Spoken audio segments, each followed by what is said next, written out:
All right, everybody, welcome back to the channel. So one of the things that I haven't made a video on in a long time, but I get asked frequently is what's the difference between a GONSTEAD adjustment or a specific adjustment, especially to the cervical spine or the neck, as opposed to all the other techniques. So what I'm gonna do is I'm gonna stand behind Amanda over here and just sort of describe it, and you should be able to hear me. Should be able to hear me. If not, I won't put out the video.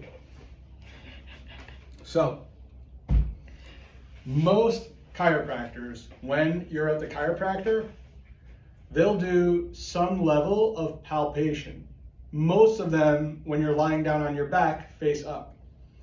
What ends up happening is they will get up on the cervical spine like this, and from up here at this top part of the neck, they churn this way and they churn that way.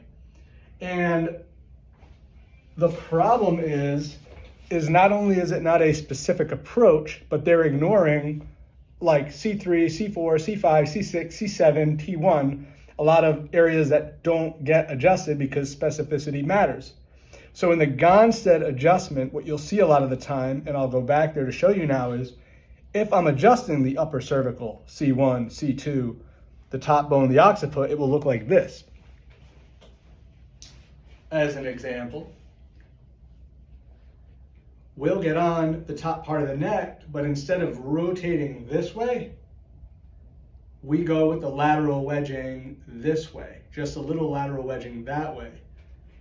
And then when we adjust the lower part of the neck, my hand will be down at like the very bottom part of the neck. And what we'll do is we'll find where it locks out and adjust straight that way. Kind of what we call P to A.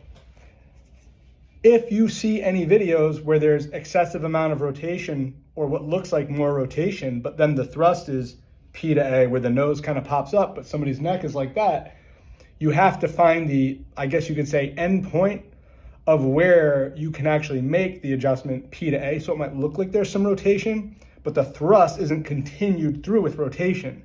So that's also, and I'll leave it here, if you're gonna continue to thrust through the neck with continued rotation, that's going to put a lot of strain and rotational component into the disc and the ligaments that don't want to be irritated. If you can find that locking point before thrusting just P to A, even if there's a mild amount of rotation or lateral bending in the neck, it's not going to stress the ligaments and disc, not nearly as much, maybe like a fraction as much, if that makes sense. So there it is. Hopefully the volume comes in good, and reach out with any questions.